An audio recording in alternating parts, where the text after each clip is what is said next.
Going to Iowa State was a last minute decision. I got here and I remember like that whole like time at the beginning of school year, there's all these events going on. People would say something they were gonna go do and then throw salt on the name of it. Like they'd be like, yeah, we're going to this volleyball thing. Apparently it's like through salt. Or they'd say like, oh, there's this stuff going on at MWL Fields by the residence hall and there's these salt people doing it. And I'm like, what the heck is this? Meet Haywood Stowe. He's a junior at Iowa State University this year. So I'm just like hearing this salt and I'm thinking it's like a school thing. So I go to them, I went to volleyball, I went to all these things. I was like, man, these people know how to have a good time. They know how to have fun stuff. I mean, it was like, you could tell these people was something different about them. I didn't put my finger on it, but I should have earlier because I just knew. I was like, you guys must be Christians. There's something fishy here. None of y'all are saying any bad words this whole entire time. You know, so I'm just like, they're a little too kind, a little too demure. Haywood grew up in a Christian home. He knew that Jesus had died for his sins, that the Bible is true, and that God's plans for his life are best. I did understand it, I just didn't care. Until he got to college and was invited to join a small connection group associated with SALT. And honestly, that's how my life changed, because I got like what I've never had in my life, which was actual community. Like meeting people that were on fire for God, but then really cared about you. Haywood was hooked. And he wasn't the only one. The SALT Company is probably the biggest campus ministry you've never heard of. It was started in the late 1980s by a tiny Baptist church near Iowa State University. 30 years later, there are SALT companies on 33 campuses in 16 states, reaching more than 12,000 college students a year. They do a lot of things you'd expect: large praise and worship gatherings, smaller Bible studies, and summer mission trips. But they also do some things you wouldn't anticipate, like being so committed to the authority of the local church that if they can't find a suitable congregation near campus willing to partner with them, they'll plant one. Like taking kids through a gospel class that is essentially reformed systematic theology, and like talking over and over again about sin. I love the local church, and I think we should talk more about sin. But that is not why I love this story so much. Here's Haywood's friend Morgan Panache, who came to Christ during her time at SALT. It was right after a bad breakup. So I was begging God, I was like, please just like take this anger away. Like I can't handle it right now. And miraculously, like it's like the forgiveness for the first time made sense to me. It was like I was finally able to just forgive him. Like it was like a wash of God's grace and peace went over me. I was like, wow, I can actually forgive him, and it's not like a thing I'm putting on. Then it came from like recognizing what God's forgiveness was for me. And it was like when those two things, it was like, oh, I feel forgiveness for him. I was like, how much worse am I in the eyes of God? And he fully forgives me. And that's when everything just finally clicked. And it was like, yeah, like this can't go in and out. Like I have to be for God.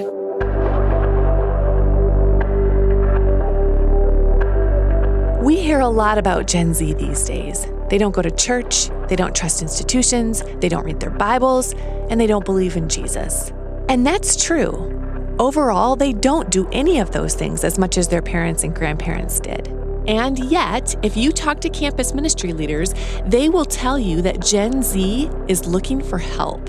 Their culture is asking them to form their own identity around the rapidly changing trends on social media. And this is leading to all sorts of problems: anxieties, addictions, and sin. Gen Z is struggling to find out who they are, what is real, and what is trustworthy. And many of them are finding it in the gospel. Campus ministry leaders keep telling me it looks like a revival is starting to bubble. In some places, like at SALT, it is boiling over. I'm Sarah Zylstra, and you're listening to Recorded.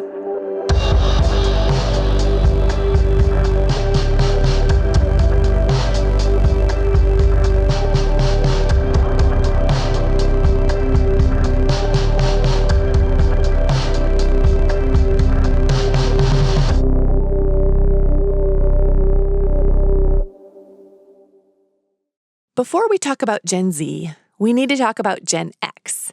When that generation was in college, back in 1985, Ronald Reagan was beginning his second term, Nintendo was making its American debut, and teacher Krista McAuliffe was selected to join the crew of the Space Shuttle Challenger. That same year, Troy Nesbitt took his first job. I was offered the job of the freshman director of the Baptist Student Union, which at that time had about 60 students, and I would just work with freshmen. The Baptist Student Union is the college ministry of the Southern Baptist Convention. It was founded in 1919 in Texas, and like the SBC itself, had grown like crazy. By the mid-1990s, it was larger than Campus Crusade, Navigators, and InterVarsity combined. Troy was young, just out of college himself. He was energetic and fun. When the students managed to get 100 people to a large group gathering, he shaved his head. And Troy loved the Bible. As Troy enthusiastically helped students understand the gospel, the ministry began to grow more rapidly. When the lead director position came open 2 years later, Troy was an easy pick to fill it. Brent Haverkamp was a junior at Iowa State that year.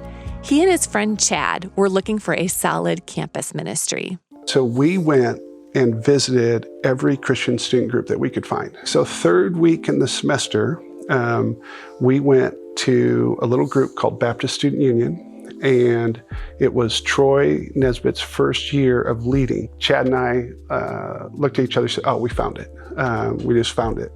And I think it was because it was real and authentic. People were, they weren't putting on a show. They were just trying to figure out how to follow Jesus. Troy's one of the most authentic people, that I know. He's very transparent and vulnerable. And so that was something that I was unused to in a more formal, a little more liturgical church setting. Really, that was the start of a whole changed life for me. Brent loved the way that Troy didn't paper over the parts of Christianity that could seem boring or confusing. He loved that Troy confessed his mistakes and sin out loud. He loved that Troy didn't always know what to do, but that he was always eager to do something. Brent also loved the people Troy was gathering, especially a girl named Tori. I came from a Methodist background, but I wasn't really a Christian, didn't understand the gospel, and so my sister had visited. She said they called it Thursday night thing. You have to go to the TNT, Thursday night thing, with me. And so she started understanding the gospel, and then she just kind of brought me in. I went to a retreat probably in the spring of that year, became a Christian, and just ate it up. It was all so different than I knew church to be. Kids were being saved, lives were being changed, couples like Brent and Tori were dating and getting married. Troy should have been thrilled, but he wasn't. I was just convicted biblically that I didn't want to lead a parachurch ministry, and not a denominational ministry. I wanted to lead a local church ministry. To me, today, the desire to bring a campus ministry under the authority of a local church sounds good and right. But that wasn't a normal desire back in the 1980s. The most well-known campus ministries, from the Navigators to Young Life to Campus Crusade for Christ, were parachurch organizations. In other words, they weren't under the authority of a single church, but they worked alongside many churches. Other ministries, like the Baptist Student Union, were under the authority of a denomination, but only loosely connected with local congregations. Now, neither of these are bad models. First, they allow smaller churches to combine their resources to support a larger ministry. And second, the parachurch models allows campus ministries to avoid getting stuck in denominational identities. If you went to the Baptist Student Union, you're probably going to be Baptist. But if you went to InterVarsity, you could be from any denomination. Troy knew about those advantages, but he also knew something else. In the midst of studying the scriptures, saw that the local church was God's plan A, and the reason that churches weren't reaching college students was because college students don't pay the bills. And you could see these historic church facilities adjacent to every campus, but students weren't going there. And so I felt like the parachurch experience, and I'm so grateful for Bill Bright, and Dawson Trotman, and Stacy Wood, who knew the church was neglecting the next generation. And so they did what they did. But I just, in my conscience, wanted to have a church-based college ministry, wanted to disciple students in the context of the local church. In pursuing his convictions, Troy had a huge advantage. His dad was the pastor of Grand Avenue Baptist Church, which sits about 1.5 miles from Iowa State in Ames. Without too much trouble, Troy moved his ministry there. He was still raising his own support, but now he was on staff at the church and under the authority of the leaders there. With its new name, Salt Company after Matthew 5:13, and its new church connection, the ministry grew rapidly. Within a few years, it had ballooned to 200 students.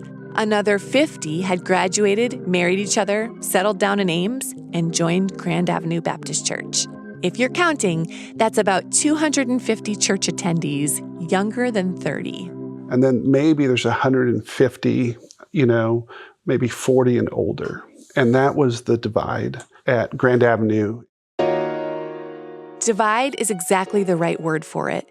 Within a few years, this traditional Baptist church had been swamped by students. Some of the church members were uncomfortable with the name Salt, wondering if the students were trying to distance themselves from the Baptist label. Some didn't like the way the students dressed or the way they were pushing for a more contemporary worship style. Troy and his team didn't like the way the church limited their small salaries, which they were raising themselves, to what it could afford to pay its staff. My dad and I were not in conflict, but I was in conflict with much of the leaders of the church. And in fact, I would have got fired at least 3 times had it not been for my dad. Troy's experiment seemed to be failing miserably. The natural solution was to stop, back up, and return to the parachurch model. My brother and Pete, who were 2 guys that were on staff with me full time, said, Troy, let's just start a church. Or you could do that. Starting a church that welcomed, focused on, and prioritized youth was an interesting idea. Troy's a bold guy, but in this, he was hesitant. I said, I've been a maverick and a rebel, and I'm just not going to do it. I want to serve my dad. I want to faithfully lead this church, and so I'm not going to do that unless we can get the blessing of the church, which there's no way we were going to get that. And so had lunch with my mom and dad, my wife and I did, and shared the desire that we had. And God had already done a work in their heart. I think they were kind of ready. Grand Avenue voted to plant their young people in a new church called Cornerstone. Right off the bat, there were financial troubles. Cornerstone hardly had anybody older than 30. Most members were still in college. The rest were early in their careers, which means there was no real money. And at the same time, there was a real financial need. You cannot fit 250 people into a living room. You cannot cheaply feed them or provide discipleship materials for them. You can't really even have a bivocational pastor because he would not have enough hours left in his evenings and weekends to adequately care for that many people. Teresa and I both gave plasma twice a week, and that was our food budget for our family. That's Jeff Dodge, who moved with his wife Teresa and his 4 kids to Ames to take care of the Salt Company so Troy could focus on Cornerstone. The growth was happening so fast that anytime there's extra money in the budget that could have maybe gone to a raise or whatever, we wanted to hire more staff, or we wanted to get out of this rental situation we're in, or there's always something, it seemed like, more worthy than personal raises, so, and I was all in. I'm not saying that begrudgingly, like somebody else did that to me. I'm saying collectively, you're all in. You just keep, so yeah, that went for a while. I'm not going to lie. It went on for a few years. The church members held garage sales, sold cinnamon rolls from folding tables outside of Walmart, and bought their clothes at thrift stores. They gave each other haircuts, quit going to the movies, and ate at home. They delayed buying houses or furniture, handed over their year-end bonuses, and asked other SALT alumni for donations. Anything that they earned or saved went to the church. Still, they were nearly always out of money because the ministry wouldn't quit growing. The 90s was a heady time for American evangelicals. While mainline church attendance was already dropping, the percent of evangelicals was actually peaking. With 15,000 weekly attendees, Willow Creek Community Church near Chicago was a prototype of the new seeker-sensitive megachurch movement. In Atlanta, Andy Stanley was doing the same thing. Within 5 years, his North Point church plant had 5,000 members and an 83-acre campus. In California, Rick Warren's Saddleback Church was busy building a $12 million, 3,500-seat worship center. In Iowa, the number of SALT students tripled from 200 to 600 in the first 10 years. Cornerstone's growth was even more dramatic, jumping from 250 to 1,200. In some ways, Cornerstone did look like Hybels Willow Creek or Stanley's North Point Church. They put on elaborate theatrical performances to draw in community members, created a professional-level kids program, and built an auditorium that could hold 1,800 people. But in other ways, Cornerstone didn't look like Willow Creek at all.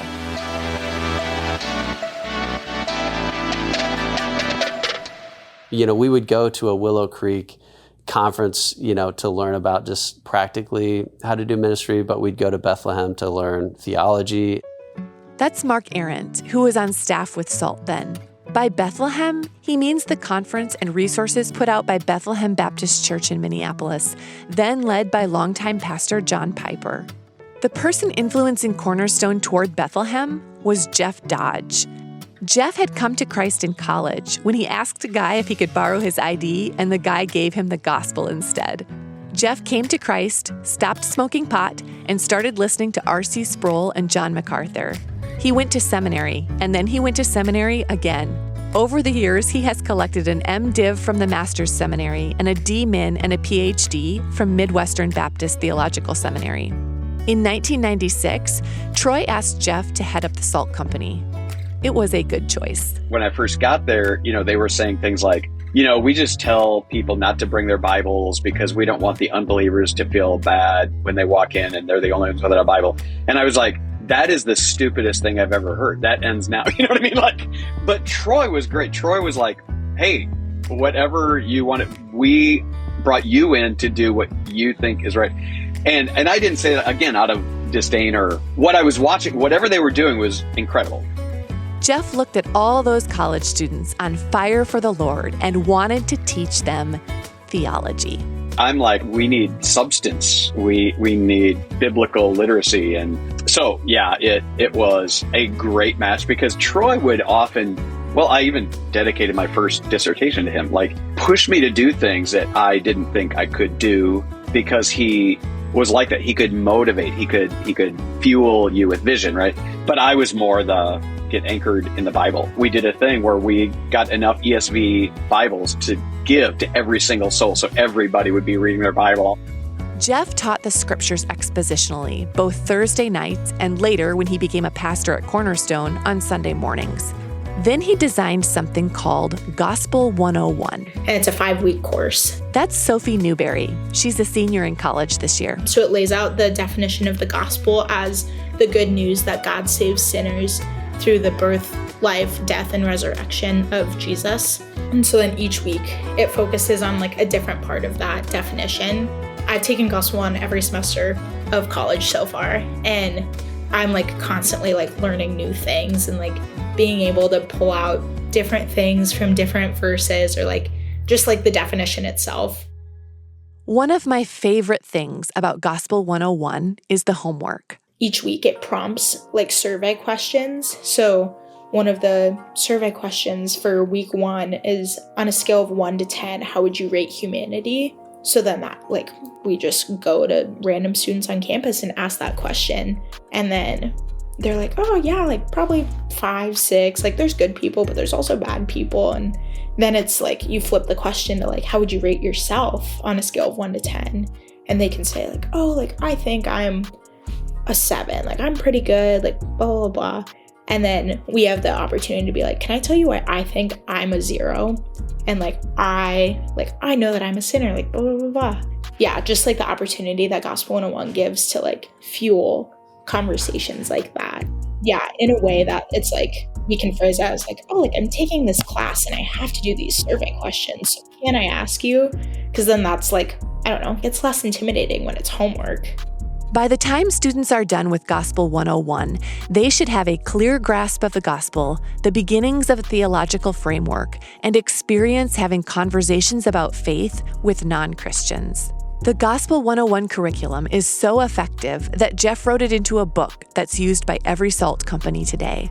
But the ministry doesn't stop there. Here's Graham Spruill, who is currently leading SALT at Iowa State. Captains is a Monday morning meeting where we walk through Wayne Grudem's Bible doctrine, the abridged edition of systematic theology. And so we just pick a chapter, and this week it's on spiritual gifts, or this week it's on the Trinity. So those are kind of the different streams to impact the head. And then weekly our students are in discipleship groups, which is either with our staff or a community member, a lay leader on the church side of things, to just care for the heart as they do the hands of the job.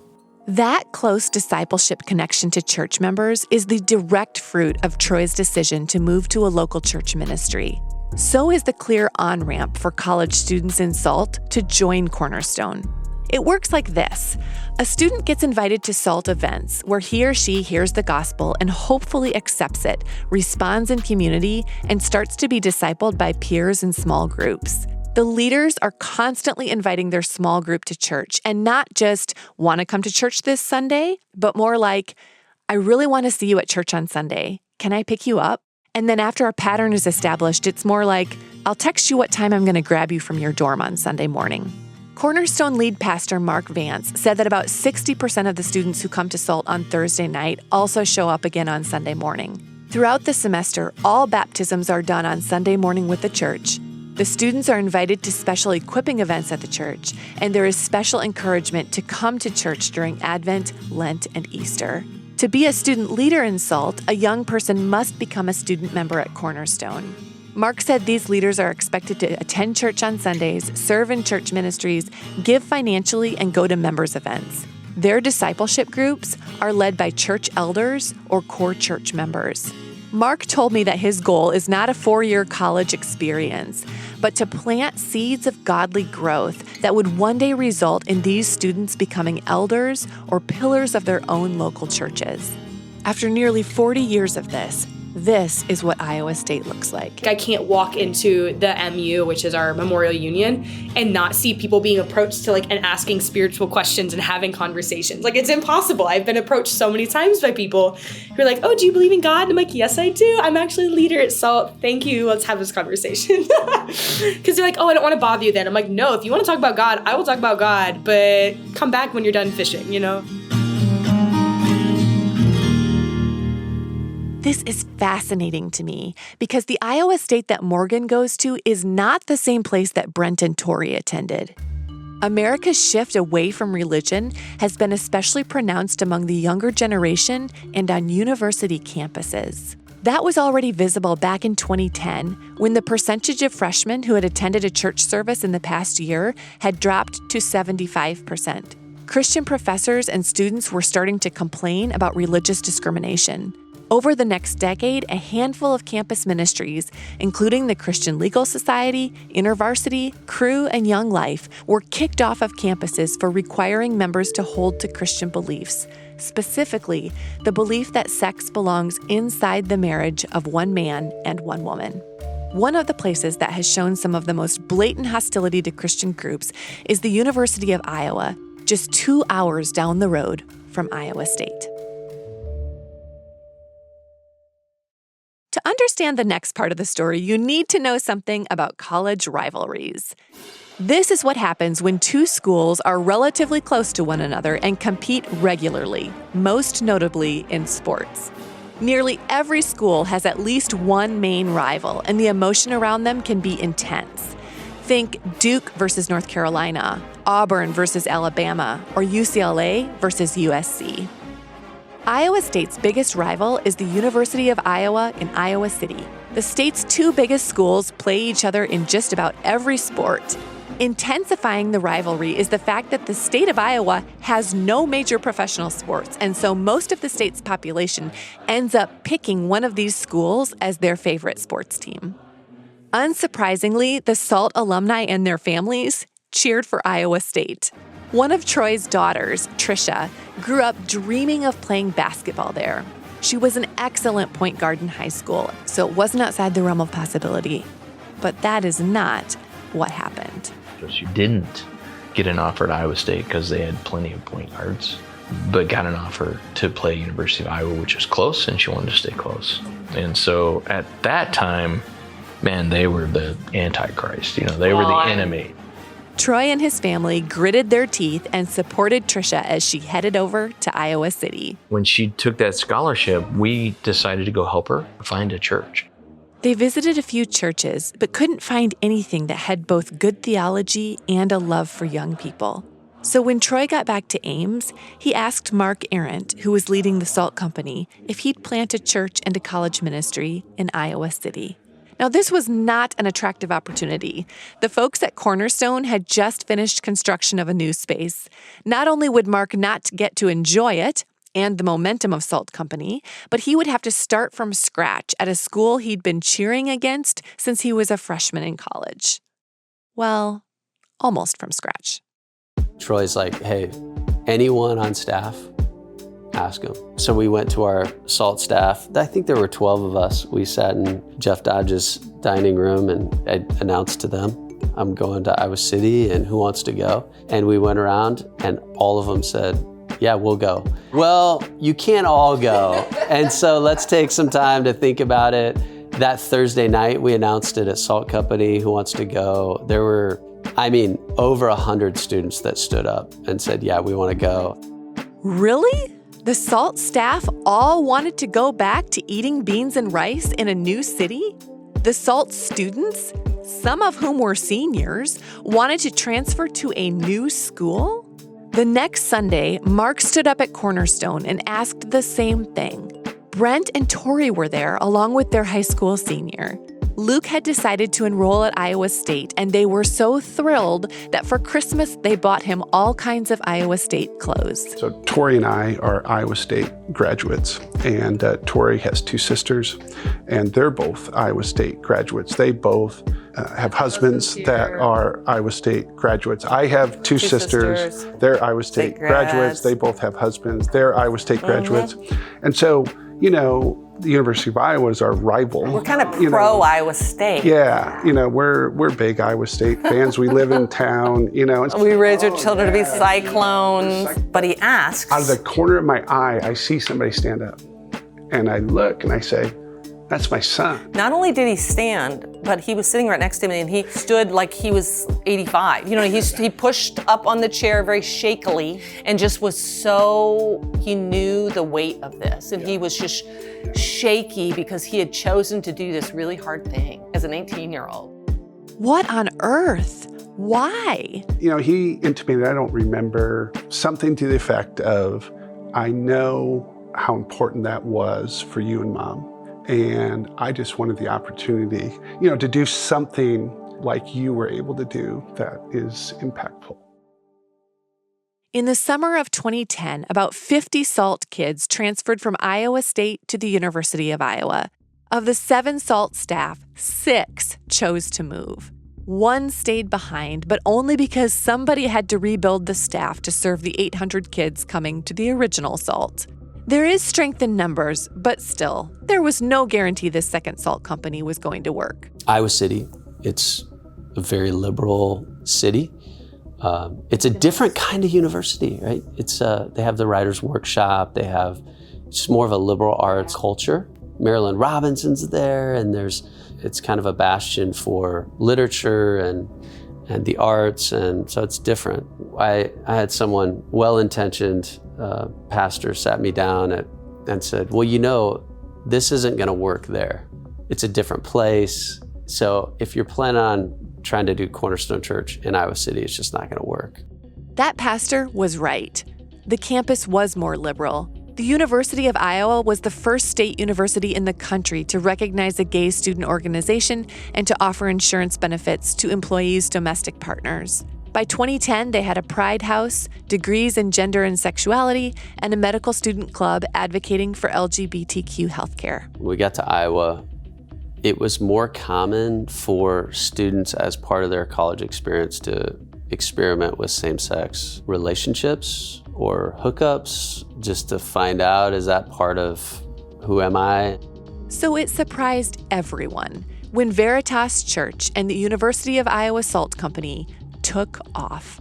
Students wanted to hear the word of God. They wanted to confess sin. They wanted to learn theology. And community members, especially those older than 50, wanted to be in a church that focused on youth.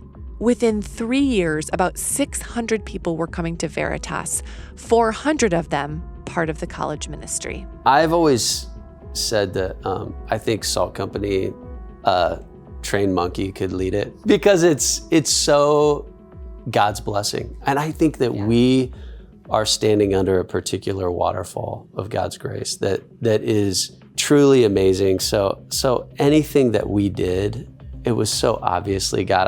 I think in the 2,000 years of church history, there's never been a more spoiled church planner than me.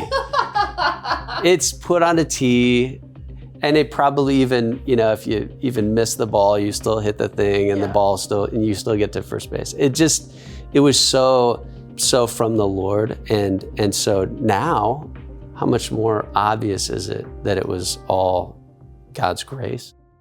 Over the last 11 years, with help from the Southern Baptist Convention, the SALT Network has planted churches and started SALT companies in around 30 different places, including the University of Kansas, the University of Wisconsin-Madison, Ohio State, Syracuse, Purdue, the University of Florida, the University of Oregon, and the University of Nevada, Las Vegas. By the end of 2024, the SALT Network was serving more than 12,000 college students in 16 states.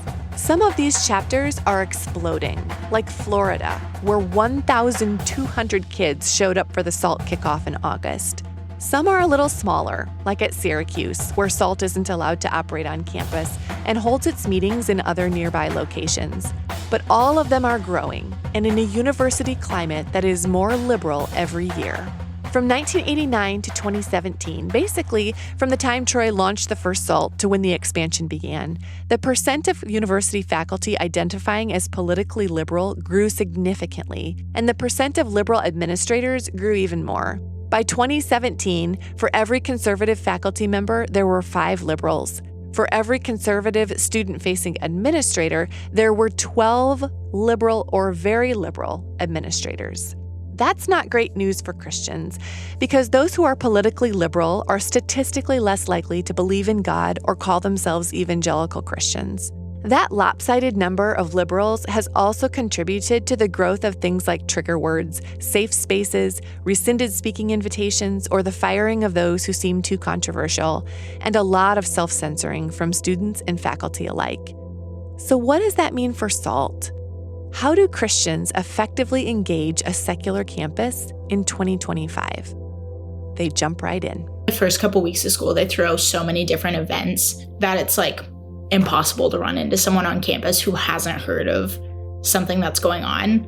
So the week before school is like freshman move-in week on campus. So we do, as student leaders, we do an event called MTC, which is Mission Trip to Campus. And so during the day, we're on campus just trying to meet students that are walking around and tell them about the events that we have going on. They just had a bunch of puppies on campus with lollipops one day. The environment that we have here, specifically at Oregon, is a very sport heavy, very social environment. And we do Saturday morning football is a thing that we do. We go on the fields and play two-hand touch football. We have 30 guys who come out. We'll do different events, like we'll go hiking, or we'll have sports games, and we have intramural clubs and stuff like that.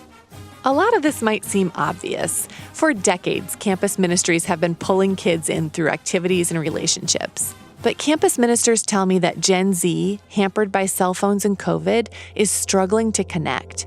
At Iowa State, one student told Sophie that it was intimidating to be in the worship time with 1,000 other kids. Another told Graham that fellowship in the church lobby was causing social anxiety. Would there be a day in which the big gathering we gotta plan some more acoustic sets, because it's anxiety inducing to be ripping 5 songs that are high energy. I think we want to keep our pulse on that. Let's dig into that a little bit. We know that from 2010 to 2019, the percent of undergraduates with a diagnosis of anxiety more than doubled, from 10% to nearly 25%. Increasingly, I am hearing young people say things like, anxiety is part of my identity. I think the core struggle, and I'm not trying to put all of Gen Z in a box, but I think the core struggle is certainly anxiety. I think part of the reason why people are anxious, why people are afraid, is all of it's centered around this identity question. Who am I? What do I believe? What do I feel? That's Connell Christensen, a SALT ministry leader at Iowa State. I hear what he's saying. This generation is struggling to come of age without much help from moral codes, healthy cultural expectations, or strong community ties. And social media makes this struggle even worse. Here's Sydney Hoggard, a student at Oregon this year. Most of us got it in middle school. It really creates this idea in your head that you have to have the perfect life. You have to put on a show. And all of that is just not real and not real life, and you'll never be perfect. You don't have to look at anxiety from this angle for very long before you can start to see the pride underneath it. I've just seen a transition of learning to not need to control every aspect of my life and not being perfect. Like, those were the two key parts of my anxiety. So I'm very blessed that, like, while I did struggle with anxiety, it wasn't just like all throughout my life. It's just been there for no reason. So coming to actually like fully believe the truth diminished so much of that anxiety, because it was like, oh, I actually don't have control of my life, and that's okay. Like, I can give that to God, and I can't be perfect. So it's like, he's perfect for me. It's okay. So that really helped with that anxiety. Morgan told me that anxiety can sometimes be the way a person relates to those around her. I feel like a lot of people were putting it on themselves. We're like literally like finding reasons to become anxious and making themselves anxious, because that's what fitting in looked like for our generation. And it very much was, we had a really negative, painful mindset of, if something was bad for someone, it had to be worse for you. Like, it was the same thing with sleep. We'd be like, oh, I only slept for 5 hours. Oh, well, I only slept for 3.5. Like, there was this mentality that we wanted to be in the lowest, like the worst possible state. And I don't know why that was. I think for me, it was like a cry out for, oh, please give me love and attention and care for me. But it's like a whole generation of people who are wanting to be in the worst possible shape. At first glance, that might look like humility. But for Gen Z, the power structure is flipped. The victims or the people just like of the oppressed or whatever have more of a voice. It's like everyone else doesn't get an opinion because, oh, I've been oppressed, so like I'm the one who should be talking. And I think that's spread really, really far, really, really fast. And I think a lot of people are like, oh, I want to be with that oppressed group because I like, and then I can like share. It's like, oh, I'm right. Like, I've been hurt. Like, I get to speak on this, you know? And it's like a superiority thing too. It's like, oh, I want to be the worst, but I want to use that because I want to show you that I'm better because I'm lower. Like, it's a really weird inverted scheme. For Morgan, coming to Christ and walking out her faith with girls in her connection group significantly decreased her anxiety. I heard that from others too. Students who believe in Jesus can stop trying so hard, stop glorifying brokenness. They can rest in Jesus' perfection, his sovereignty, his care for them. They can serve instead of asking to be served. When Jonathan Haidt wrote The Anxious Generation, there was one chart he left out. This summer, his research assistant released it in an article called, "Why Are Religious Teens Happier Than Their Secular Peers?" Here's what he wrote.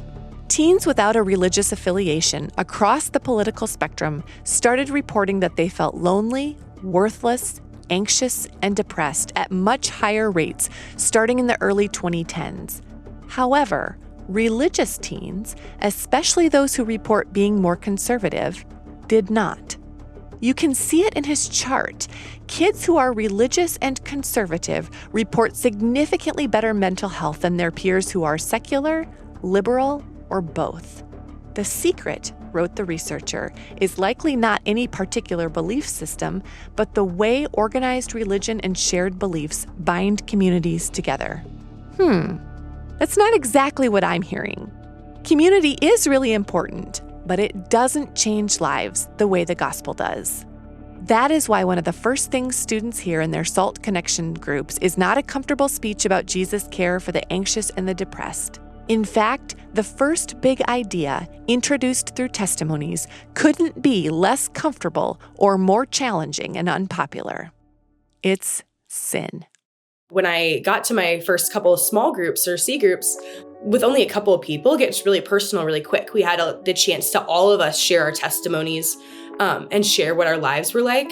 And to be met by such love from my leaders and not judgment, I was like, these are some things that are really shameful for me and like I'm carrying a lot of brokenness for, but they weren't shaming me and they just wanted to get to know it even deeper and to know how to better love me through that.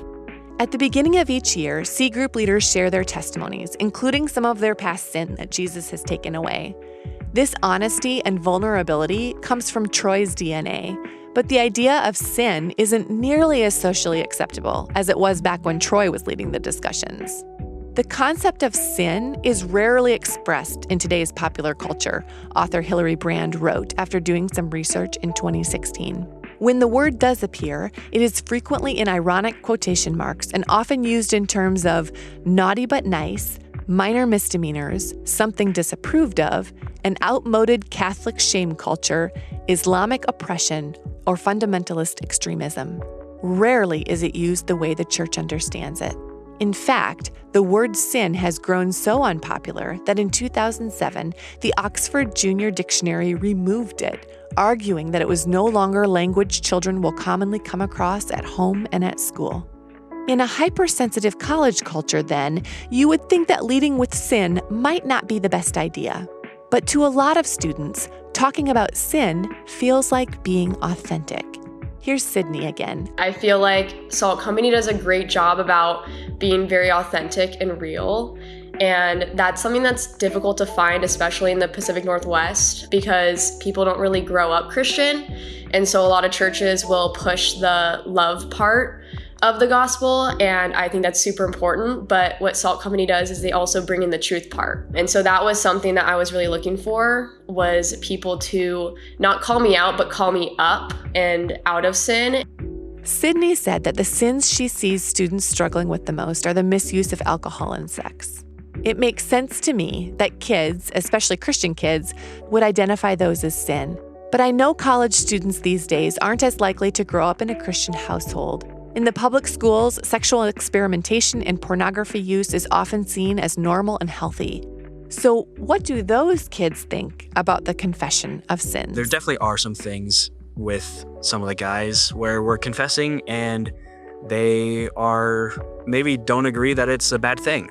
That's Austin Fisher, a senior studying financial management. With porn or with drinking, they're like, I went out and drank, but it's like, I didn't black out or I didn't throw up on other people. So it's like, I'm healthy. I'm not gonna die from it. Like if I do it more often and heavily maybe, but I'm not at that stage right now. It's kind of like there's levels to this kind of thing. There's definitely other things where they may not understand why we're confessing it, but they kind of get the gist of how it affects the rest of the group. As you can imagine, confessing sins of pride or discontentment or laziness can be even more confusing. I definitely had parts of my life that I compartmentalized and didn't want to fully give to the Lord. And a lot of that had to do with the overachiever mindset that I have. And I just had my goals and I had my plans and I didn't want to allow God to move within that. Sydney confessed that to her C group, and I asked what the unbelieving girls thought of that. Yeah, it's definitely different, but a lot of girls that come to C group are very open to hearing everything. So it definitely allows for a lot of deeper conversations. I'll have girls text me after and be like, hey, like, I really want to learn more about what you said. Like, that was interesting. Like, even though I don't think that's a sin, I would like to hear more about how you do think it is sin. And that just opens so many doors for really great gospel opportunities and conversations. It's also helpful for sanctification. I've been Christian my whole life. I had faith my whole life. I've been committed to Christ my whole life, but it hasn't always looked like it. The past 6 months since specifically joining a C group and getting plugged in with those guys and walking with brothers in faith and realizing like, hey, there's so much that I thought was normal and maybe normal to secular communities, but in faith and church is like, hey, that's something you got to cut out. It may not be a huge sin like porn or like drinking or partying, but it's like the thoughts I have, like I'm not in control of them, but once they pop into my head, I don't have to dwell on it. I can push it to the side. Or the way I talk, whether it's swearing or gossip or whatever it is, I have been reignited with this passion and with this fire to be like, okay, I want 100% of my life and every aspect of my life, not just what I project to other people, not this front that I have. Like I want everything in the background to be completely devoted to Christ and reading his word and applying it to my life. At SALT, finding gospel clarity on what is true and what is not, what is right or wrong, extends beyond personal confession. Here's Haywood, We first heard from him in the introduction. There was just something different about being around the people that were in SALT. And C groups was a place where we were talking about things I'm like, no one's ever gonna open their mouth about. I remember one C group, we started talking about pronouns for people, especially like in the LGBTQ community. And then biblically how we should be as Christians, with all that. Never a topic I ever delve into. I'm like, whoa, really? This is the type of stuff you guys talk about? Aren't you just supposed to say Jesus loves us and let's go home? What? And no, these guys were actually ready to stand and talk on things that are just uncommon for people to talk about, especially our age. Because a lot of our generation just goes with the grain, goes with the flow, not really about sticking out or being canceled. And so it was really showing me man, there's a level of you that can stand on what you believe, even if it's unpopular, the unpopular opinion, and how much of that is true about the Bible, being the unpopular opinion. And so, yeah, that really just drew me, that light, and just man, this is what I've needed my entire life. And it brings me so much joy, and so fulfilling.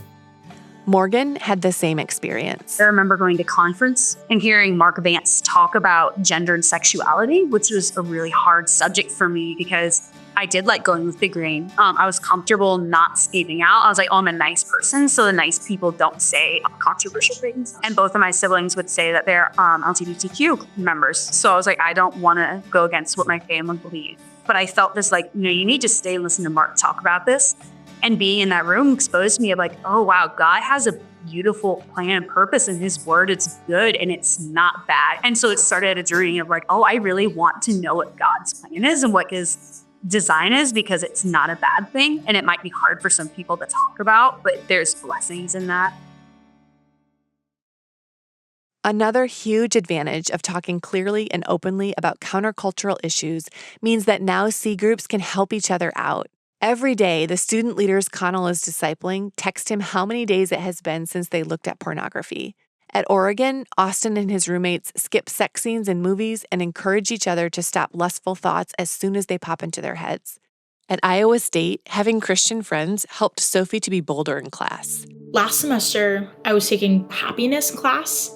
It's the science behind happiness and well-being. We talked a lot about, here's the science backing up, why moving your body makes you feel good, and why meditation and things like that are good for your mind.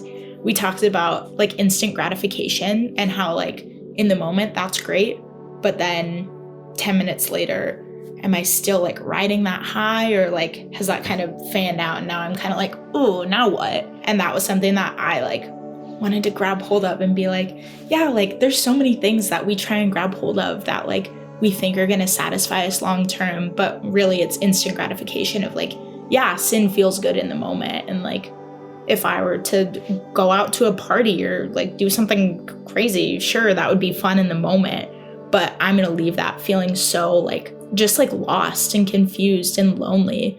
That was one thing where I kind of slipped in Jesus is the only thing that's going to satisfy you eternally.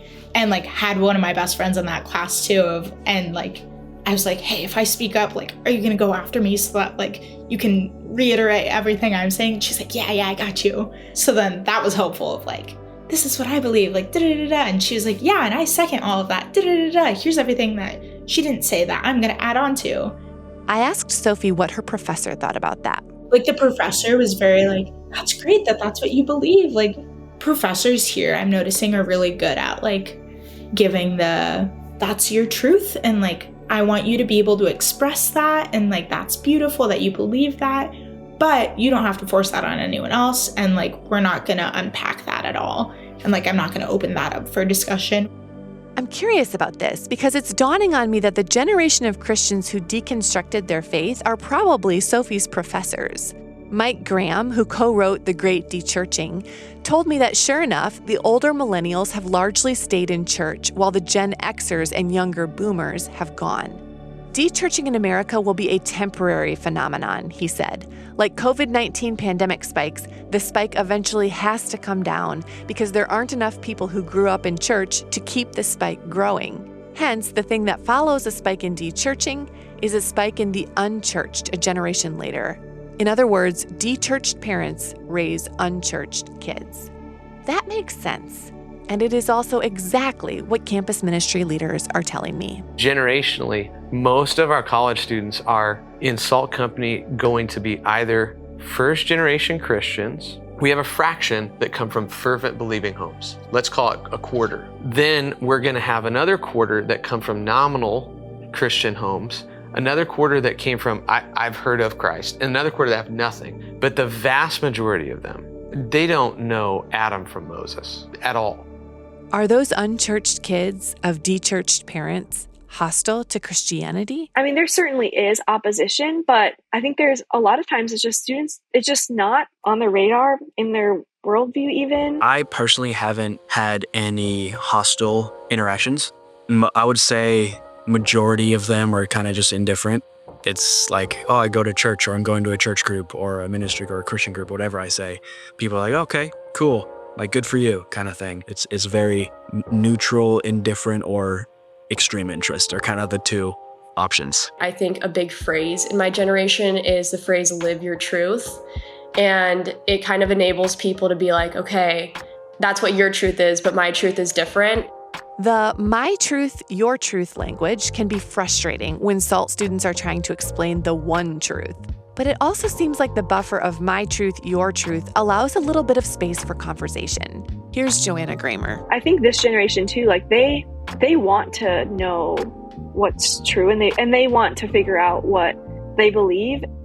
She told me about one of them, a girl who started coming to SALT 2 years ago. You know, she was a student athlete, you know, had been at Syracuse for 5 years, was doing grad school, had a background in Catholicism, and yet was at a place that year where she was trying to figure out like what religion was, what if there was more than what she'd grown up experiencing, and more to the college life. And so she began coming and just hearing the gospel weekly early that fall, understood and believed. And I mean, went from partying and, you know, sleeping with her boyfriend and fill in the blank to leading a group, witnessing to her friends. I mean, the incredible work that God did, and, you know, her life is now committed to Him. I have just seen so many transformations that I didn't even think were possible. Just seeing that God can work through any situation and through anybody has been so incredible to see. In particular, up here, there's a lot of witchcraft, a lot of people practicing crystals, astrology, tarot cards, and I've seen so many girls that were just so deep into that and came to SALT Company like once or twice and decided that Jesus was the life for them. And just seeing that transformation has been so encouraging for me, and has really encouraged me to pursue more ministry opportunities within SALT Company. I heard that over and over again. SALT students are being changed and watching other people be changed by the gospel. I want to say there were 13 or 14 students who got baptized last year. There were 4 guys who I would meet with like one-on-one outside of the SALT Company and kind of just chat about life. It's been incredible seeing from like the first week of spring, meeting these guys and seeing how their lives were with the partying and being the freshmen and living in the dorms and drinking and all that, to now 3 months that we were just in that term, seeing how drastically their lives changed just by being in a community of men who held them accountable and were pushing them, going from people who weren't baptized and didn't really know much about faith, might have had a small background but weren't super interested, to being baptized, completely committing their lives to Christ, being small group leaders, just like complete 180 of their faith has been absolutely incredible. A few weeks ago, I asked college ministry leaders if they were seeing a revival on college campuses. I'm always hesitant to try to describe an entire generation at once, right? There's so many outliers, but at least in InterVarsity Christian Fellowship, what we're seeing is a very deep hunger and spiritual expectation that feels different from the activism and energy of let's change the world that we saw in the millennials. Greg Howe has been with InterVarsity for nearly 30 years. We're hearing reports on campus of kind of large groups of students seeking to be baptized as a sign of their surrender to Jesus as Savior and Lord. Right? We saw it at Auburn. There's been a lot of talk about Ohio State recently. We're hearing more and more stories of physical healings. And what's been striking as I've been talking to conference directors and listening to them is not just that more people, which is lovely, but there's a deep hunger for worship and prayer that seems different. Crew is seeing the same thing. Here's author, speaker, and campus minister Shelby Abbott. I'm certain this isn't happening on literally every campus across the country, but for my run-ins with students on the East Coast, I'm seeing a real groundswell of excitement for the gospel to the point that others I know who lead campus ministries are talking about it, and it's getting them super hyped up. Yes, numbers are increasing from everything that I've heard, but that's not the only measurable aspect of stuff. People are coming to Christ, discipleship is being taken very seriously, and commitments are being made to short-term and long-term missions. And again, I don't know if this is happening everywhere, but frankly, I've asked the same question that a lot of people have asked: is there really revival happening on campuses? I'm hesitant to make pronouncements, but it does seem across the board that good things are happening, an acceleration. Olin Stubbs is the executive director of campus outreach. I'm super encouraged. I really am. I'm seeing more prayer. I'm seeing more and now I'm thinking more of our staff, but it trickles down to students. More prayer, more fasting, more of a hunger for an out of the ordinary outpouring of the Holy Spirit. And so I would say I'm cautiously optimistic. I'm hopeful. So am I. Because at the Cross Conference this past January, 15,000 young people maxed the space out. Organizer Matt Schmucker told me that by God's grace, he has seen more than 30% growth year over year. In fact, the next Cross Conference will be actually 2 back-to-back conferences to allow for more room. At Campus Outreach's New Year's conferences in Texas and Tennessee, about 1,300 kids attended, the most they've ever had. Nearly 50 of them reported conversions. I don't know if we're looking at the beginning of a full-scale revival, but here's what I do know. After Austin graduates from the University of Oregon, he plans to take a financial planning job in Eugene so that he can continue his involvement with Generations, his Salt Company church. When Morgan finishes up at Iowa State, she'll choose between a couple of ministry opportunities, either in the States or overseas. When Sydney gets her degree from Oregon, she's headed to graduate school. She narrowed down her choices to 2, one in Knoxville and one in Denton, because that's where Salt is planting new ministries, and she wants to help. By the time this podcast comes out, Sophie will have graduated and moved to Las Vegas to look for a job and to help with the brand new Salt Church plant there. These students are doing what Troy and Jeff and Mark did, what Brent and Tori did, what Luke did when he stood up and said he would transfer to the University of Iowa. They are choosing a harder life, shaping their future around the spread of the gospel and the planting of churches. They are choosing to eat rice and beans, to give up their evenings and weekends and maybe their year-end bonuses to share the gospel of Jesus Christ with their generation. The people around me are so ready to get after it. We literally have the best news ever.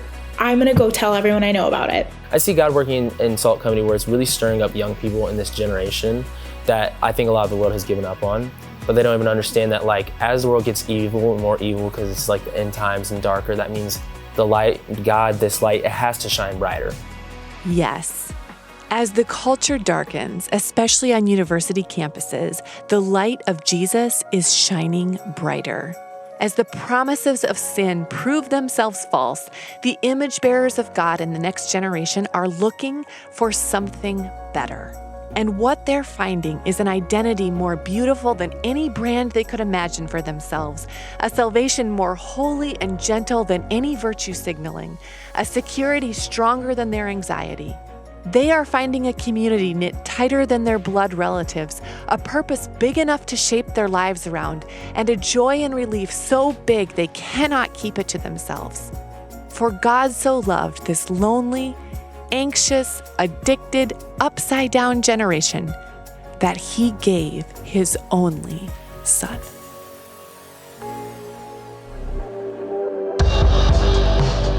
Thank you for listening to this episode of Recorded, which is part of the Gospel Coalition's podcast network. This episode was written by me, Sarah Zylstra, and edited by Colin Hansen, Megan Hill, and Cassie Watson. Our audio editor was Scott Caro, and our producer was Newbridge Studios. Recorded is made possible by generous donations. If you would like to join in supporting this work, we would love for you to do so at tgc.org/donate.